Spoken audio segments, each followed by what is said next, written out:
Bonjour à tous, je reçois ce matin Monsieur Mamadou Soromidjo Coulibaly, PCA de la Fédération nationale des victimes de la crise post-électorale. Bonjour Monsieur Coulibaly. Bonjour Monsieur Herman. Alors, l'indemnisation des victimes, de votre point de vue, a redoublé d'intensité, c'est cela? Oui, effectivement. Il faut dire que nous sommes très heureux parce que, pas plus tard même hier, le chef de l'État et le gouvernement ont quand même désigné notre ministère des victimes, c'est-à-dire le ministère de la solidarité, de la cohésion sociale et de la lutte contre la pauvreté, pour venir indemniser quelques victimes à Bobo et puis surtout à Yopougon. Donc c'est une très grande joie, évidemment, parce que nous qui sommes les acteurs du début pour que ces victimes soient satisfaites, c'est tout à fait logique que nous prenons ça avec grande joie. Alors, combien touchent les victimes en fait?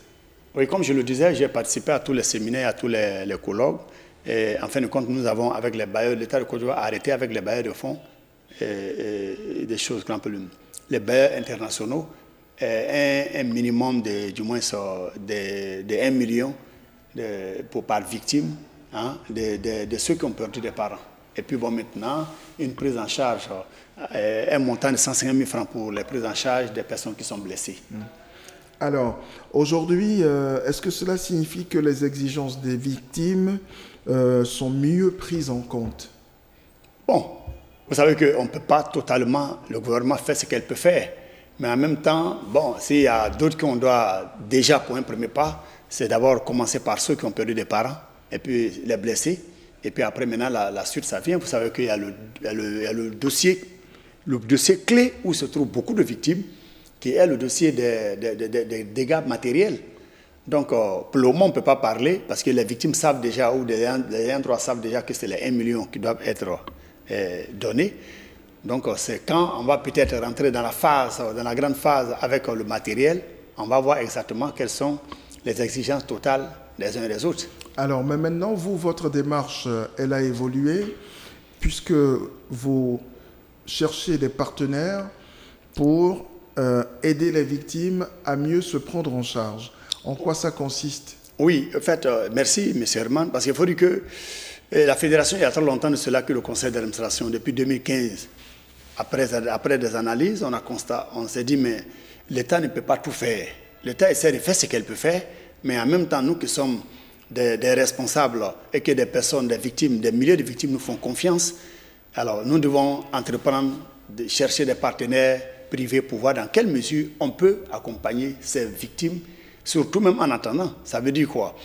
Trouver c'est pas de l'argent qu'on leur donne, mais on a trouvé des partenaires qui ont du matériel, et à partir de ces matériels, ces victimes peuvent rentrer en possession et en avançant peut-être le tiers et puis avoir le matériel tout neuf. Concrètement, comment ça se passe? Concrètement, je prends un exemple. On a plus de 271 victimes déjà qui ont déjà bénéficié de ce que je vous dis, c'est-à-dire que des congélateurs, des tricides, des machines à coudre. Je prends l'exemple sur le congélateur de 500 000. La victime a besoin d'un congélateur de 500 000 francs. Elle vient, elle s'adhère à 12 500 et puis elle paye le tiers. Le tiers qui est à voir 125 000, voire 135 000 francs. Et puis on vient lui livrer le congélateur à domicile, accompagné d'un stabilisateur de garantie pour 1 an. Et chose plus intéressante, nous sommes allés même au-delà de ça pour négocier avec nos partenaires, de sorte que quand la victime prend le congélateur et qu'elle n'arrive pas il peut arriver à des moments qu'il y a des failles de remboursement. Donc du coup, soit peut-être la facture au courant est arrivée et puis elle n'arrive pas à le faire. Automatiquement, non. On lui dit d'aller à la direction de la SAF, qui est nos partenaires, et puis on prend la facture, on ajoute sur ce qu'elle devait payer, et puis bon, pour ne pas qu'elle puisse démarrer, et puis elle n'arrive plus à s'en sortir pour un problème de facture de courant. Donc voici un peu. Et aujourd'hui, le nombre que je te parle au niveau d'Abidjan, c'est ça, mais n'en parlons pas de Djokoué, n'en parlons pas. Aujourd'hui, nous avons des bases qu'on a ouvertes à Djokoué, une base à Daokoro, et puis une autre base à Saint-Fra, et on est en train de s'implanter pour être plus proche des victimes. Surtout quand on sait que l'Ouest a été sérieusement martyrisé. Et en plus, il y a eu, que je m'en excuse, mais il y a eu des associations qui sont allées pour pas faire pas mal de bêtises, ce qui a failli même nous mettre tout le monde dans le même panier. Donc, mais moi je suis allé là-bas à Djokoué pour dire que c'est pour cela que je n'ai pas voulu venir à Djokoué, parce que j'attendais à avoir quelque chose sur la main avant de venir vous proposer ça. D'accord. Alors, est-ce qu'aujourd'hui, ce sont toutes les victimes de tous les camps qui reçoivent ces indemnisations-là? Toutes les victimes de tous les camps. La preuve, à Djokoué, la fédération, le représentant de là-bas, il n'a rien à voir, et lui aussi, c'est une plateforme qui n'a rien à voir avec la fédération. La fédération a son représentant à Bangolo, à 25 km de Djokoué. Mais tous ensemble, avec le roi de la région du Guémon, on a tous ensemble convergé dans le même problème pour aider l'ensemble de la population. Sans distinction. C'est pas sans distinction. Ce n'est pas forcément que tu sois de la FENAMIPELSI pour qu'on puisse t'aider. C'est l'ensemble de la population. C'est pour aider l'ensemble de n'importe qui voudrait avoir un matériel venant de nous. Nous, on est prêts à l'accompagner pour que chacun soit satisfait. Parce que quand on sait que quand un pays sort d'une crise, c'est tout à fait normal qu'il y ait des impacts sur la population.